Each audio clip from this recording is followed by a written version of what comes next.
What's up, everybody? Teancum here with Sew Yeah Quilting. So we are at the brick and mortar side of our store here in our showroom to kind of explain to you guys the do's and don'ts of your cabinets and cabinet purchasing. Now we're going to start off with mostly the don'ts, and then we're going to go into the do's later on here. So the very first don't is don't just buy a cabinet because it's pretty, okay? We see it happen all the time without somebody thinking about the functionality of the cabinet itself. For instance, there are two general types of cabinets.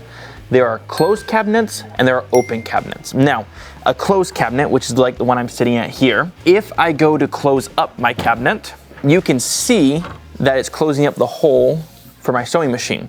So right here is the hole, and I'll pull this piece out, that way everyone can see it. This right here is the hole where my sewing machine will live. When I close up my cabinet, you can't sew. So this chunk of material here on both sides has to be opened up to be able to sew. Now, we have a lot of people that come in, and this is why it's on the don't list, who buy the cabinet because it looks just so pretty, because they can imagine sitting at this cabinet, sewing away, making their dream quilts here, but they don't take into consideration the length and the size of this cabinet, that it has to be opened to achieve the dream here. So this right here is one of our open cabinets. It has to be open to be able to sew. I'm gonna show you a closed cabinet here in just one second to explain the difference between the two. Like I was saying, the last cabinet you just saw is a closed cabinet, so that means it all the way closes up and you cannot sew. This is an open cabinet. What that means is, even when I close it all the way down, which is my side pieces here, they fold to hug the side of the cabinet here, so you can have it small and still be able to sew because the hole's still available for you. So again, don't buy a cabinet because you like the look. Obviously, that's a bonus. Buy it for the functionality of the cabinet. If you need a space that's a little bit smaller and you want to be able to sew in that smaller space, you have to go with an open face cabinet. As opposed to a closed face cabinet, you would greatly, what's the right word? You won't be happy. So make sure you know what you're buying, not just for the looks. So the next don't here in our little list is that don't pick up a cabinet because you like the machine that's on it. Every last detail of this machine cabinet is opened up. You get this really nice, beautiful stance in there. We got this beautiful machine on top. And so what people do is they slide up onto this machine and they say, oh, this looks just right for me. We have to understand that these machines go inside the cabinets, and they have an acrylic piece that fits inside, so it fits specifically for your sewing machine. And so this machine will be actually down here. You have a nice acrylic piece that clips onto here that makes everything nice and flush, right? You have to understand that when we sit here and we see the machine on top of a table like this, we think it's 4 inches taller, as opposed to in reality, this machine is designed to sit down 4 inches lower, which is the best result for actual sewing. So if you come up onto this and you're feeling comfortable here, you really should be lowering your seat down a little bit, coming up to the machine and putting your hands on the tabletop, okay? The actual physical tabletop itself. This right here is your sewing surface, not 4 inches taller. My third and final don't before we get into the do's of cabinets here is don't buy the cabinet kind of on a whim or as a, ooh, I really like that. The reason being is this takes up space, okay? You don't go to the furniture store and buy a couch without understanding where the couch is going. You don't buy a kitchen table with 8 seats when you need it 2 seats, right? You have to understand where your space is. So do not buy these things on a whim. What we always recommend doing is buy the cabinet, okay? But before you came into the quilt store, measured your space. We want you to enjoy the features, enjoy your cabinet, but we don't want you to cram this into a corner. We want it to make sure that it fits in your proper spacing. And guys, we offer 40 different cabinets. We have one that will fit your unique space, and you'll be much more happy with the one that fits versus the one you shoved into the corner. So a couple of do's here. One thing that everyone should do is imagine themselves at their station here.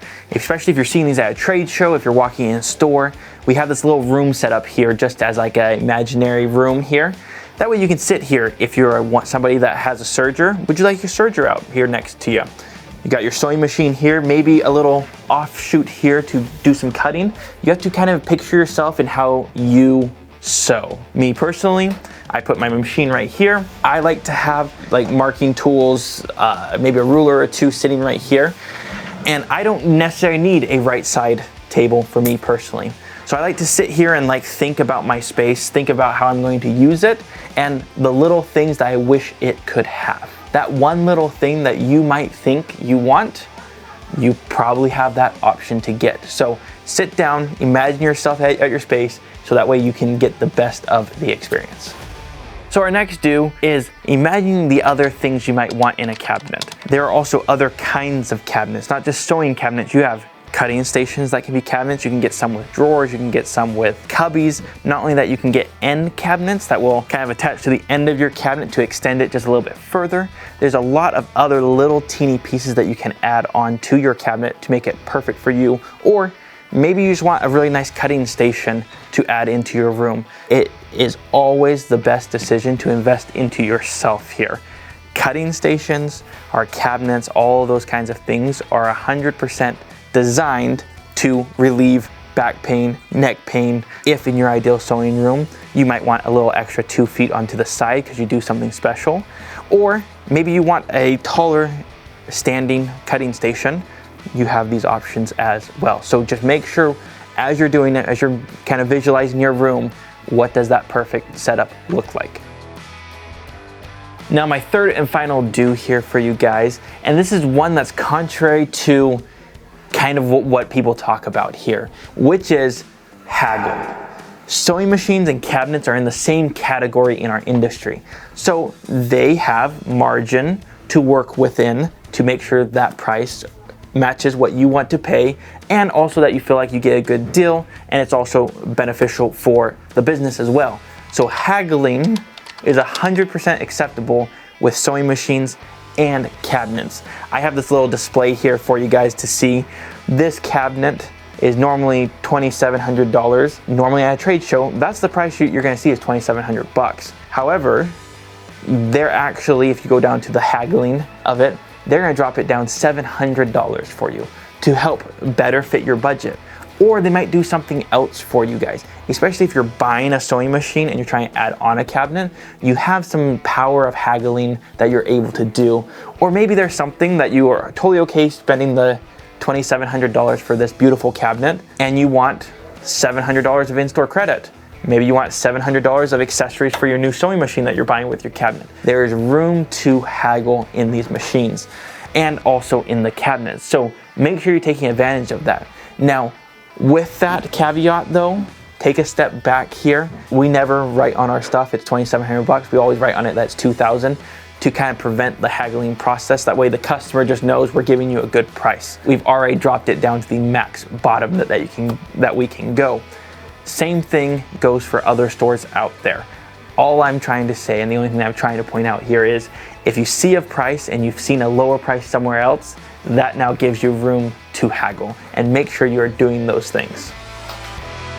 All in all, guys, we hope you've enjoyed this video, and hopefully some of these tips and tricks for you guys can help you out, not only in just picking out the perfect cabinet for you, but also in the pricing of those items as well.